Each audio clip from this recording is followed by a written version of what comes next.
Ligar o microfone, né? Olá pessoal, tudo bem? Aqui é Fábio Pirajá, esse é o Memória Capixaba. Estamos juntos mais uma vez aqui para tratar de novo do assunto da sucessão presidencial no Espírito Santo. Na Primeira República, a República Velha, gente, nós tratávamos os governadores, né? Atualmente é governador, antigamente a gente tratava nessa Primeira República como presidente. O Brasil nessa época era uma federação, claro, mas eram Estados Unidos do Brasil. Os estados possuíam nessa época mais independência, assim como são os americanos, né? Estados Unidos da América do Norte. Lá existe uma autonomia muito séria, constitucional, né? Os estados levam muito a sério as suas independências, né? E o Brasil já foi assim um dia. Mas depois a gente enveredou pela República Federativa e o poder agora é central, totalmente centralizado, né? E os estados têm pouca autonomia, ou quase nenhuma, né? Dependendo dos conchavos políticos, né? Mas nessa época não era diferente não, né? Nessa época a gente tem que lembrar, eu estou falando aqui de 1916, 1915 até mais ou menos 1920, uns 5 anos de imbróglio político no Espírito Santo, no Brasil também, né? Nessa época a gente vê pela caricatura linda, maravilhosa caricatura, né? Do presidente Venceslau Braz. O presidente Venceslau Braz, ele foi um presidente né, muito ambíguo, né? Ficava muito em cima do muro, não tomava muito partido, tinha muita oposição no Palácio do Catete e tudo. Ele ficou entre 1914 e 1918. Lembrando que naquela época as eleições estaduais eram em períodos diferentes das presidenciais. Hoje está tudo junto, né? Mas naquela época não. Você vê que nós tivemos eleições então em 1916, né? No Espírito Santo. E nesse período foi eleito o Bernardino Monteiro, irmão do Jerônimo. Mas eles foram um dia, claro, eram irmãos, foram um dia correligionários, aliados políticos, mas em determinado momento ali, no final dos anos 20, eles racharam, tiveram uma briga, né? E dessa briga acabou assumindo o governo do Espírito Santo um homem do Rio de Janeiro, do estado do Rio, né? Que foi o Nestor Gomes. Aí é outra história, mas vamos voltar. Lá em 1916, gente, nós tivemos ali um imbróglio político extraordinário, que talvez tenha sido a maior briga política pelas chaves do Palácio Anchieta que já aconteceram no Espírito Santo. E foi interessante porque nós tivemos embates físicos, né, com forças armadas da Polícia Estadual, como era chamada antigamente, né? E também com o 3º Batalhão de Caçadores, na defesa da Constituição Estadual, né?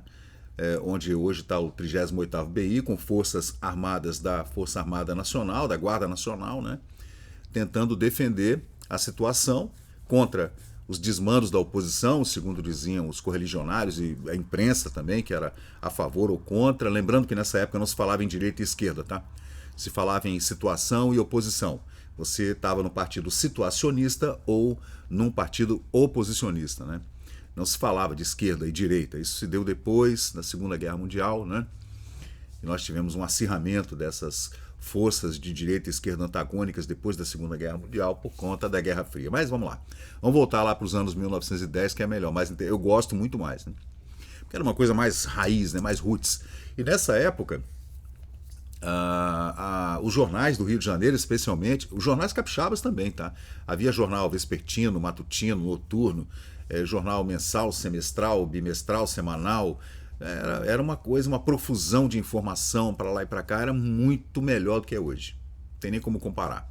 Havia mais liberdade, a coisa era um pouco mais liberal, especialmente nas classes média, que a gente podia dizer que aquela tal burguesia, como se chamava, né? Eu não gosto desse termo, mas os liberais, né? Profissionais liberais que acorriam às bancas para lerem jornais, ficar por dentro da política, né? Porque dali podia vir algum subsídio que podia ajudar o meu comércio, meus secos e molhados, eu podia comprar mais barato, importar, exportar, no meu café da minha pequena propriedade. Então você lia os jornais, todo mundo lia jornal, né? como é hoje, todo mundo corre para a internet para saber o que está acontecendo. E nessa época nós tivemos então um embate em 1916. Esse embate, o presidente estadual era o Marcondes Alves de Souza, que era um correligionário da família Monteiro, né, do Jerônimo Monteiro, assumiu então em 1912, ficou até 16, e aí nós tivemos essa eleição em 1916, que desencadeou uma briga política incrível, que a gente está sempre pormenorizando aqui no canal Memória Capixaba, para poder entender o que foi que aconteceu exatamente, né? Mas o interessante é que eram forças políticas capixabas que estavam brigando pelas chaves do Palácio Anchieta. Então o interessante é que não havia ninguém de fora, mas havia uma interferência do poder federal no Palácio do Catete. Porque, claro, havia interesse na cobrança de impostos, né? Aquela fiscalização maravilhosa, fiscalização federal, que havia vários fiscais de Porto aqui investigando tudo, o que estava entrando, o que estava saindo, e o governo central queria, claro, arrecadar o seu quinto, né, como a gente dizia antigamente. Mas de qualquer jeito, eu tenho aqui, nesse álbum que eu trouxe aqui, que eu criei, esse álbum eu criei ontem, tá? Eu estava em casa ontem lendo pra caramba sobre esse assunto, e quem tem um livro muito bom sobre esse período é o meu amigo Nami Shecker, radialista, né? Depois eu vou tentar trazer o Nami aqui no estúdio para a gente bater um papo aqui na nossa mesa de podcast, porque ele aprofundou-se na pesquisa, né, e lançou um livro falando sobre esse período político-institucional bastante atribulado aqui no Espírito Santo, que alguns chamam de revolta do Xandoca, né, por conta do coronel Alexandre Calmon, do qual eu falarei agora daqui a pouco com vocês. E aí nas fotografias a gente vê na primeira foto aqui, esse é o Bernardino de Souza Monteiro, irmão do Jerônimo, né? Esse é o Nestor Gomes, né, que veio lá de... como é que é o nome da cidade dele? Uma cidade lá no interior do Rio de Janeiro, esqueci o nome da cidade agora. E o governo central acabou mandando esses homens fluminenses, né, do Rio de Janeiro para a presidência do Espírito Santo, né? Ele era da onde mesmo? Macacu? Acho que era Macacu, né? Deixa eu ver aqui o nome da cidade. Cadê a biografia dele?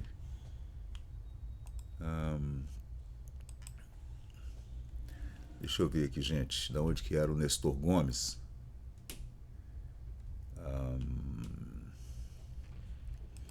Tá aqui, Nestor Gomes, biografia. Eu acho que é Macacu, né? Tem aí na Wikipédia, Cachoeiras de Macacu, é isso mesmo. Mas vamos lá, vamos voltar aqui para o Nestor Gomes, né, que está aqui nessa fotografia. Aliás, é uma fotografia muito boa, né? E aqui está o Jerônimo, né? O Jerônimo era senador, né?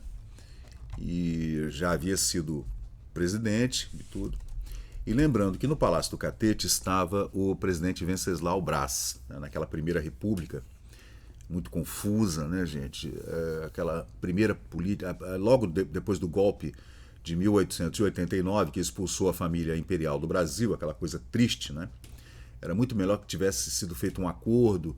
Dom Pedro II foi traído por homens que ele achavam que eram seus amigos, né? Foi uma coisa muito triste que aconteceu com a família real brasileira, né? E sem nenhuma reparação, nem muito menos histórica, né? Financeira muito menos, né? Porque eles eram donos de muitas terras e tudo, então foi uma coisa muito triste. Tem gente que é a favor da monarquia, tem gente que é contra a monarquia. A gente tem que analisar o seguinte, que pelo menos na Europa, os países ditos de primeiríssimo mundo são todas monarquias parlamentares, né? Só a gente falar da Inglaterra, da Noruega, Suécia, né? São todas monarquias parlamentaristas, né? E estão lá no primeiríssimo mundo, né? Os melhores lugares do mundo, locais do mundo para se viver. E tem gente que é a favor dessa república que a gente vive hoje, essa república federativa estranha, essa tal democracia que você vota e não adianta nada, né? Você vota, mas o seu voto meio que não adianta. Como no caso, por exemplo, do desarmamento, né? Eu votei a favor do armamento, de armar, da pessoa ter o direito cívico, constitucional, de ter um tanque de guerra dentro de casa. Não interessa, é problema meu, né? E se eu fizer alguma coisa errada, eu vou arcar com as consequências. Uma prisão perpétua, né, que se cumpra dentro do regime fechado. Ou pena de morte, dependendo. O Brasil já teve pena de morte. Aliás, tem ainda, né? Para deserção em período de guerra. Mas a gente votou e não que se dane que você votou, né? Não adiantou nada. Foram lá e pegaram o plebiscito e enfiaram na gaveta. Então, essa primeira pesquisa, que é uma troca de correspondências entre o presidente da República e os seus correligionários aqui no Espírito Santo acerca da defesa do Palácio Anchieta e das eleições desse período. E esse segundo álbum aqui no Memória Capixaba no Facebook é para falar exatamente então dessa sucessão presidencial com correspondências também de 1916, ali de dezembro de 15, janeiro de 16, né, onde esses homens trocaram vasta correspondência, né, que a gente vai tratar com vocês aqui agora, né. A sucessão do Espírito Santo, o jornal chama-se A Luz, de 1916, o senhor Jerônimo Monteiro perturba a transmissão do poder. A atitude de abstenção do senhor Epitácio Pessoa. Não, isso aí já é 1920, gente, desculpem. Vamos voltar para 1916 aqui. O manifesto do senhor Pinheiro Júnior, doutor, né, médico, doutor Pinheiro Júnior, prestigioso candidato da reação, como se chamava a oposição na época, né, no Espírito Santo. A representação federal do Espírito Santo no Congresso Federal, no Rio de Janeiro, né, e o seu manifesto também. Manifesto é quando o cara se manifestava, ia para a imprensa, ou ia para o rádio, não, o rádio não existia ainda, né, mas ia para a imprensa e conversava nos cafés, na rua, sobre o que estava acontecendo no Espírito Santo, e foi um período bastante conturbado. E declarações do senador João Luiz Alves, todos capixabas, tá, gente? Deputado Torquato Moreira e também o coronel Alexandre Calmon, que depois a gente vai falar que ele é o Xandoca, né? E a tal da revolta do Xandoca, que eu comentei com vocês aqui. Era um apelido meio jocoso, né? Mas foi assim que ficou pela história essa briga política, novamente pelas chaves do Palácio Anchieta. Tão, né? Tão bom, né? Tão bom ficar lá no Palácio Anchieta, é bom demais. Mas vamos lá, ó. Deixa eu ler aqui para vocês essa correspondência que acabou indo para os jornais. Tudo era debatido nos jornais, gente. Aqui no Espírito Santo menos, né? Porque já viu, né? Os jornais eram subsidiados pelo Palácio Anchieta, por políticos adversários. Então a coisa... No Rio de Janeiro também, mas lá havia jornalista independente. Então o jornalismo independente ele é fundamental para que se faça a informação circular de forma independente, né? De todos os lados, como é hoje na internet. Hoje, caramba, hoje você viu uma coisa errada ali na CNN, aquela porcaria, Globo News, né, aquele lixo ali. Aí você ouve aquele... Aí você vai para a internet e você vê o contraditório. Você vai no Twitter, tem lá o pessoal debatendo, e quando tem coisa errada tem as notas da comunidade dizendo que está errado, que é mentira, que é isso, que é aquilo, que é fake news, como se fala hoje, essa encheção de saco. E no Rio de Janeiro, na época, tinha realmente esse embate político travado na imprensa. Os jornais circulavam aos milhares, todos os dias. Então havia contraditório e as pessoas debatiam e faziam caricatura, até do imperador se fazia caricatura.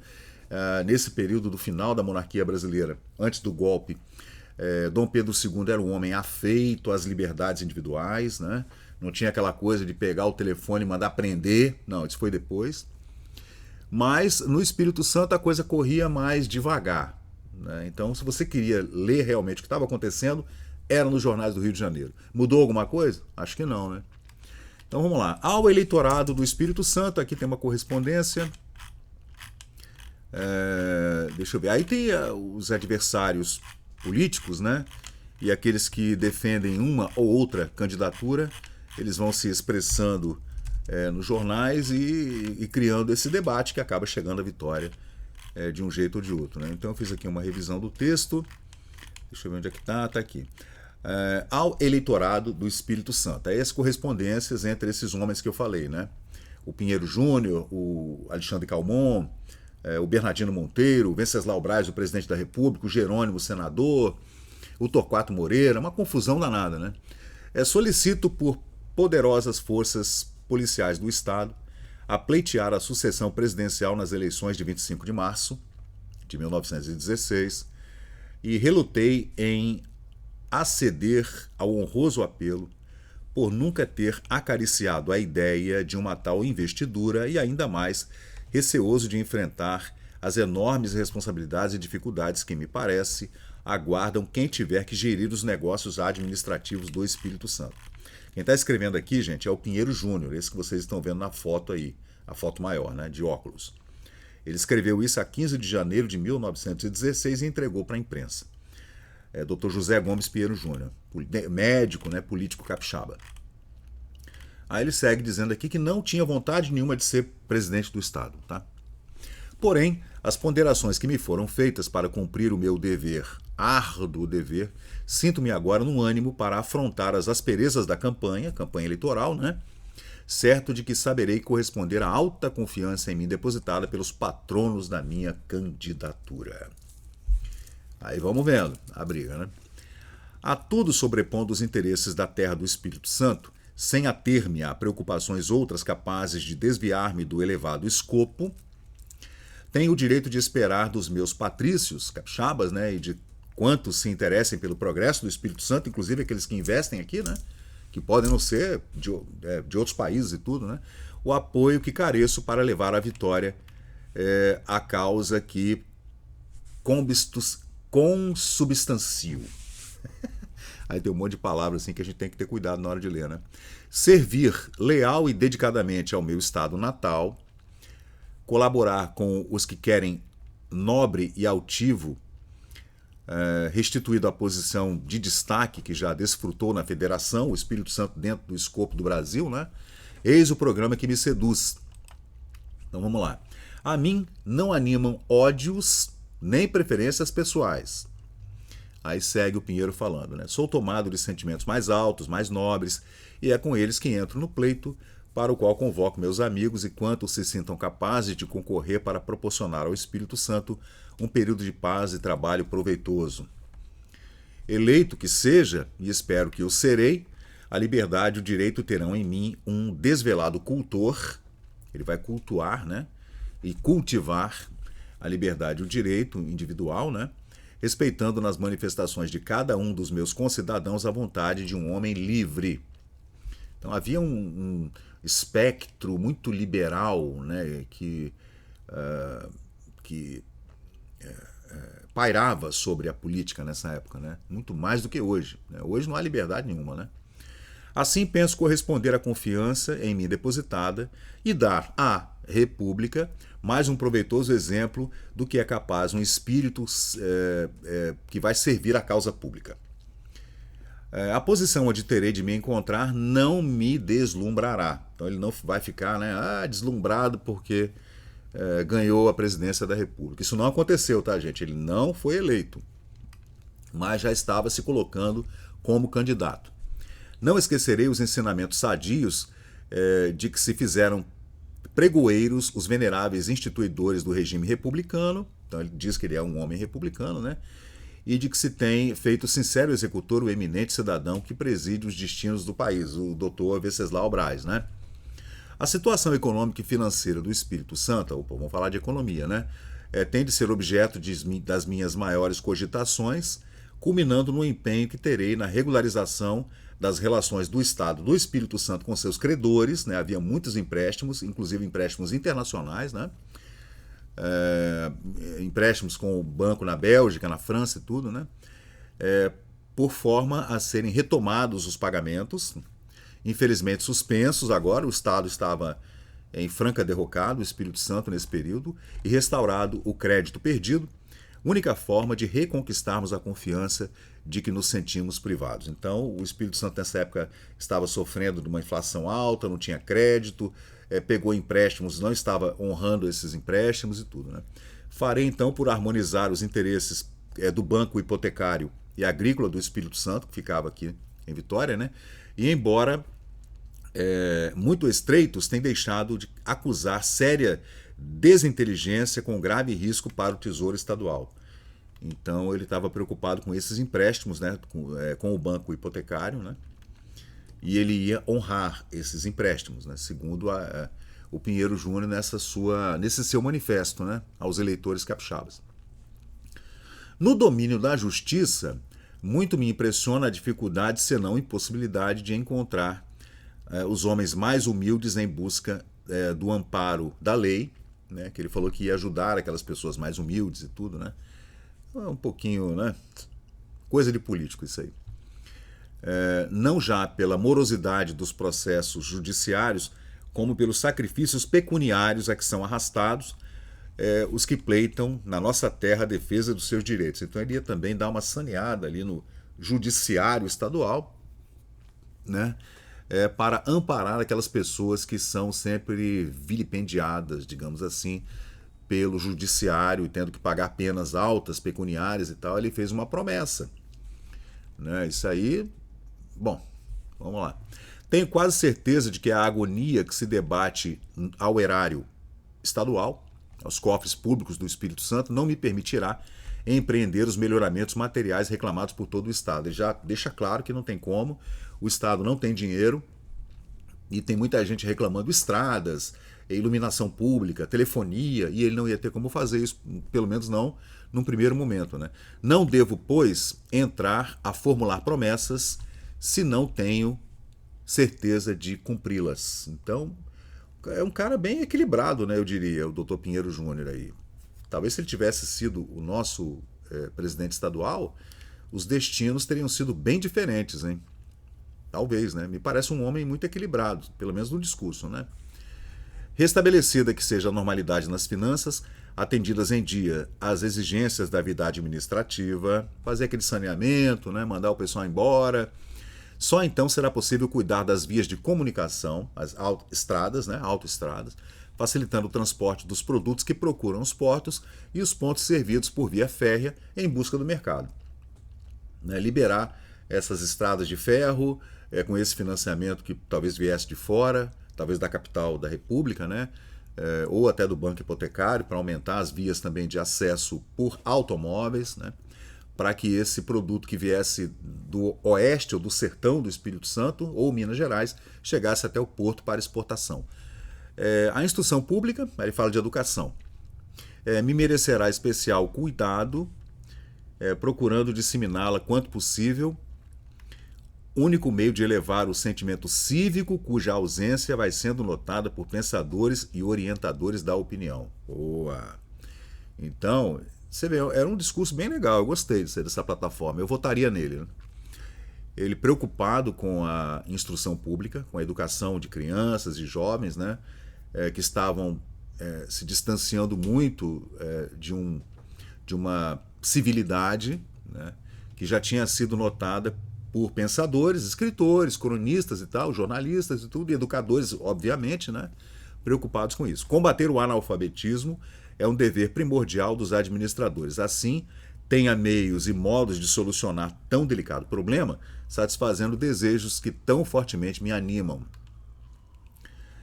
Aí, bom, falou de educação, política, administração, né, falou dos empréstimos e vem falar também agora da questão dos limites, especialmente com Minas Gerais, né? Entregue como está a nossa defesa à competência sem par do egrégio senador senador Rui Barbosa, perdão. Foi Rui Barbosa que estava arbitrando como advogado a questão de limites entre Rio de Janeiro e Minas Gerais. Já temos um vídeo aqui no canal falando sobre o Rui Barbosa, que foi nosso advogado, né? Senador Rui Barbosa. Certamente será resolvido a nosso favor e para que tal aconteça, eu, o Pinheiro Júnior, tudo farei, a ele aqui, tudo farei secundando os esforços do atual presidente do Estado. Então, né, junto com o Marcondes Souza, que era o presidente, ele iria ajudar nessa questão dos limites, né, enquanto ele não assumisse a cadeira de presidente do Estado. São estas, em linhas gerais, as ideias com que me apresento ao corpo eleitoral do Espírito Santo, em cujo patriotismo confio mais do que no meu próprio valor. Então, José Gomes Pinheiro Júnior, Rio de Janeiro, 15 de janeiro de 1916. Então, eu gostei, né? Eu gostei das palavras dele, eu votaria nele. Aí, as correspondências, depois que ele fez esse manifesto, ele não queria ser presidente, não queria ser candidato. Mas ele foi forçado pela situação política, né, e acabou aceitando esse convite.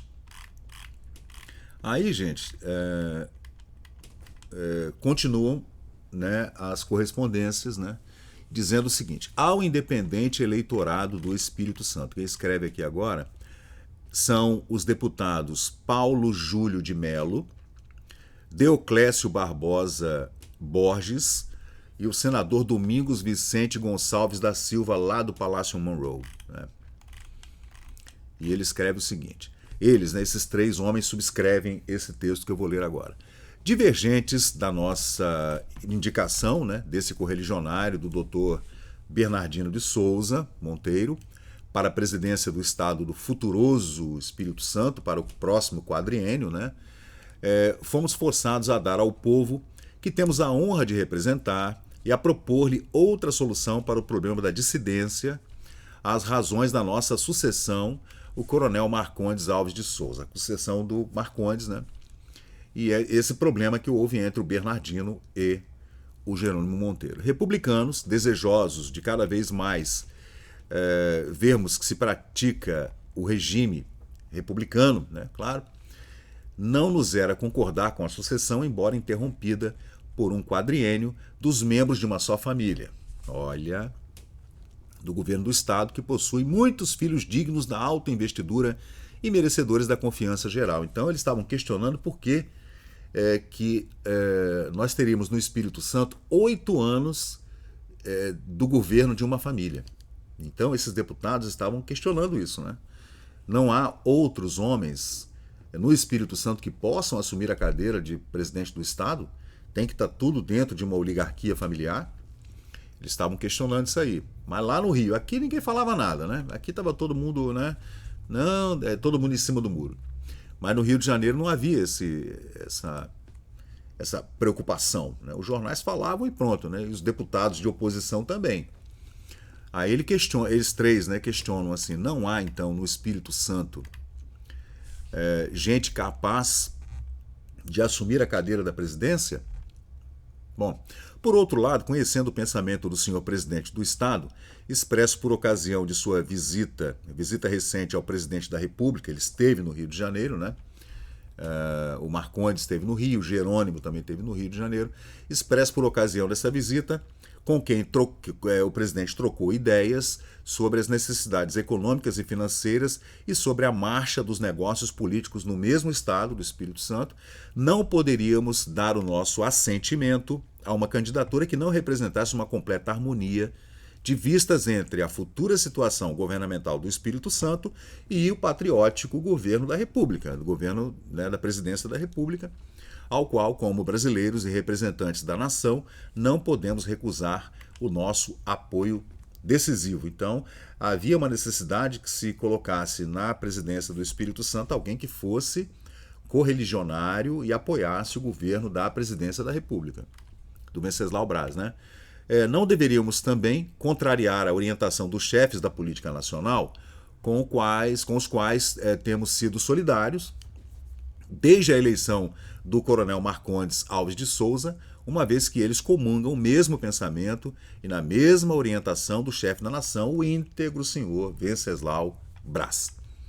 Por esses motivos, assim, sinteticamente expostos, rapidamente aqui no jornal, né, somos levados a dissentir da deliberação tomada no seio do nosso partido com a indicação do senador Bernardino de Souza Monteiro para sucessor do atual presidente do Estado, o Marcondes, né, e a indicar o sufrágio do independente eleitorado do Espírito Santo, outro candidato. Então eles estão propondo outro candidato que, exprimindo o pensamento determinante da nossa dissidência, não estabeleça uma solução de continuidade da nossa ação no Estado e na União, de cujas benévolas vistas precisa o Espírito Santo para o seu reerguimento financeiro e econômico, para o seu progresso e também para a sua paz política.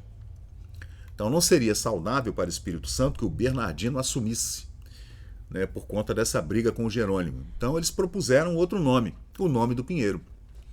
Esse candidato é o digno e conhecido espírito-santense doutor médico José Gomes Pinheiro Júnior, que já representou o Estado no respectivo Congresso Legislativo como deputado estadual, né? E também no Congresso Nacional como deputado federal, com proveito para a causa pública e prestígio para o seu nome imaculado. Então não havia máculas na vida, na trajetória política do Pinheiro Júnior. Era um ótimo candidato, né?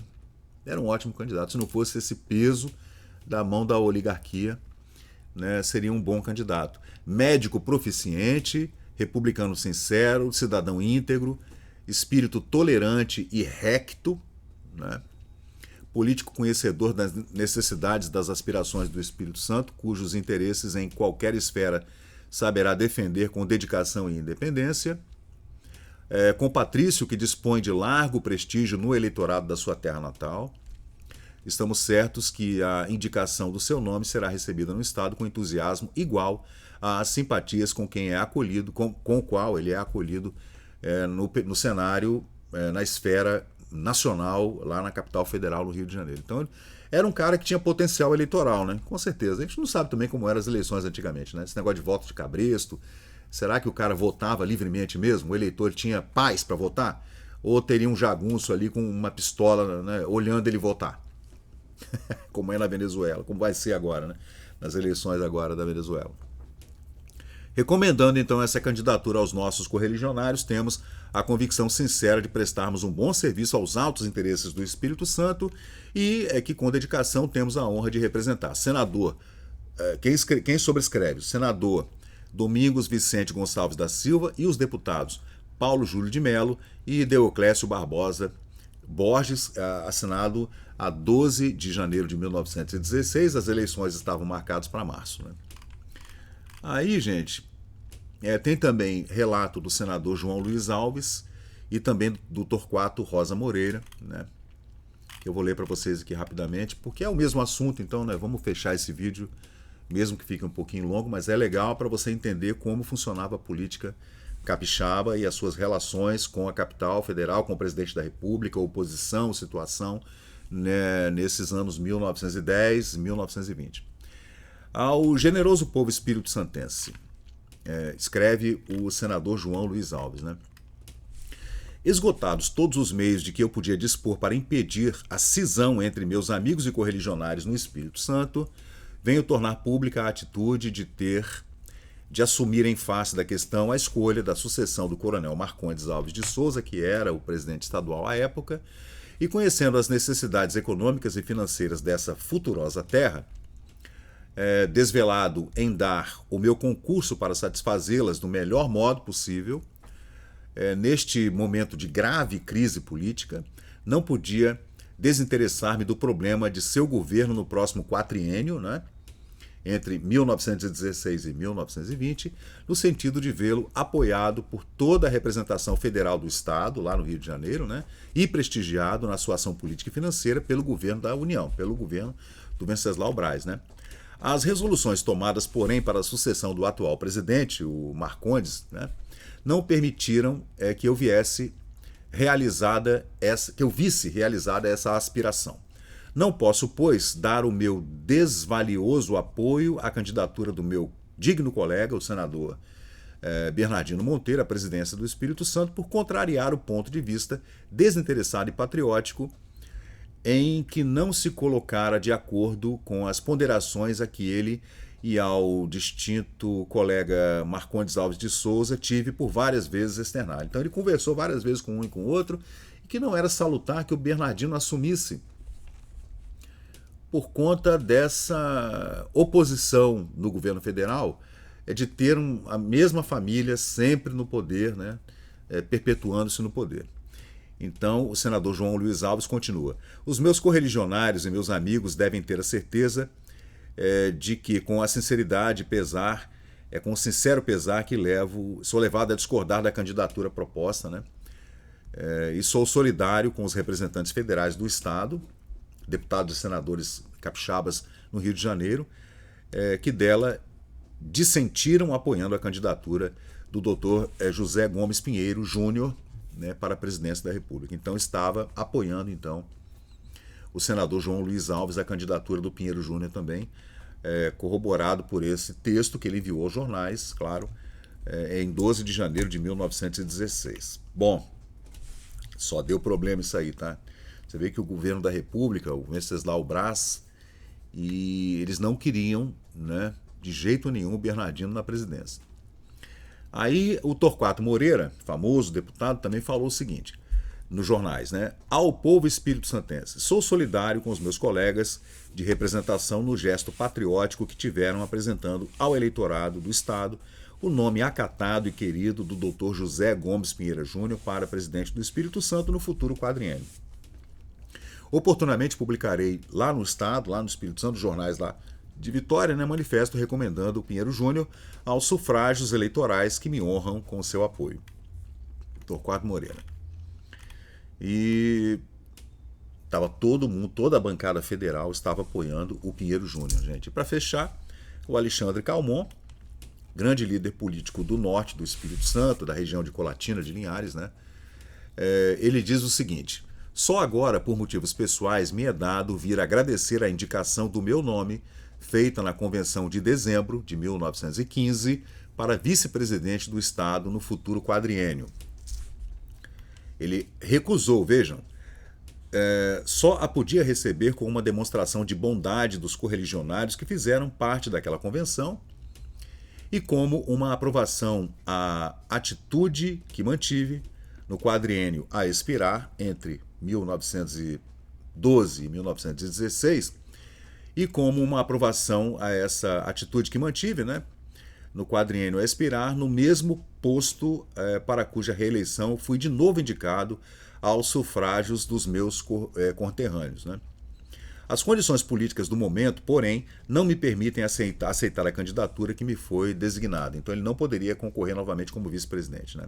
Foi uma pressão muito forte vinda do Rio de Janeiro, né. Solidário com os representantes federais, deputados e senadores do Espírito Santo, membros do nosso partido, que desistiram das resoluções daquela convenção, cumpro o dever de declarar que não posso aceitar a indicação do meu modesto nome por ela feito para a futura vice-presidência do Estado do Espírito Santo, embora me confesse muito sinceramente desvanecido com a honra que me foi conferida. Alexandre Calmon, 12 de janeiro de 1916, ele estava no Rio de Janeiro, né, em conferências lá, e acabou recusando, então, essa honra, digamos assim, né, gente? Então, foi muito confuso essa briga política no Espírito Santo, lembrando que nós tivemos o Jerônimo Monteiro como presidente do Estado entre 1908 e 1912. Em 1912 entrou o Marcondes, né, e ficou até 16. E as forças políticas cariocas e federais não queriam o Bernardino, né, porque era irmão do Jerônimo, aí fica aquela oligarquia familiar, né, com as chaves do palácio, eles não queriam. E propuseram o nome do Pinheiro Júnior, que acabou perdendo, o Bernardino ganhou, e ficou de 1916 até 1920. Aí houve outro imbróglio nas eleições de 1920, que nós já fizemos vídeo aqui no canal, mas eu farei outro vídeo para tratar desse assunto novamente com mais profundidade, um pouco tratando desse período em que nós tivemos, então, essa outra briga entre o Bernardino e o Jerônimo Monteiro, né, que nós trataremos, então, da eleição do Nestor Gomes, né, depois de todo esse imbróglio da família, temendo que o Jerônimo, por exemplo, colocasse um filho, ou um sobrinho, ou um cunhado na presidência, né, o governo federal acabou enviando para cá o Nestor Gomes, que era um fluminense, e depois do Nestor Gomes veio outro fluminense, que é o Florentino Avidos, e nós só tivemos outro capixaba quando o Aristeu Borges Aguiar assumiu em 1928 e foi derrubado em 1930 por conta da Revolução de 1930 do Getúlio Vargas, né, que assumiu como chefe do governo provisório naquele mesmo ano. Então, gente, é isso, né? Esse é mais um vídeo aqui do canal, mais um imbróglio político. Esse é um dos mais interessantes, né? Porque tem muita revolta, revolução, briga no meio da rua, o pessoal discutindo, tiroteio na Praça 8, tiroteio no Palácio Anchieta. Foram 8 anos assim, muito confuso e muito interessante de estudar, né? Porque a gente vê como é que funcionam as relações interpessoais, as relações familiares, com muito nepotismo, né? Era uma súcia, na verdade, né? E as pessoas, né? A gente tem que tomar cuidado também com as palavras que usa, né? Porque existia realmente muito interesse, né, envolvido nessas nomeações para o judiciário, para o poder legislativo. Então, realmente a política capixaba nesse período foi muito efervescente, muito curioso estudar esse período, porque a gente consegue entender o que aconteceu nos anos posteriores, tá? Especialmente com essas alianças político-familiares que aconteceram, inclusive com casamentos entre as famílias, né? Coisa que parece mais um Game of Thrones, né? Onde você casa sua filha com o outro cara, casa seu filho com a filha do outro e assim a gente se perpetua, né? Nessa maravilhosa engrenagem estatal. Então valeu, gente, muito obrigado. Esse é o canal Memória Capixaba, eu sou o Fábio Pirajá e vamos continuar, né? A gente faz uma retrospectiva jornalística, né? Fazemos um jornalismo pretérito. Valeu, pessoal. Até a próxima. E chegamos ao final de mais um vídeo aqui do Memória Capixaba. E se você curtiu o conteúdo, por favor, deixe seu like, compartilhe aqui o nosso canal e inscreva-se para mais novidades. Até a próxima e muito obrigado por participar aqui do Memória Capixaba.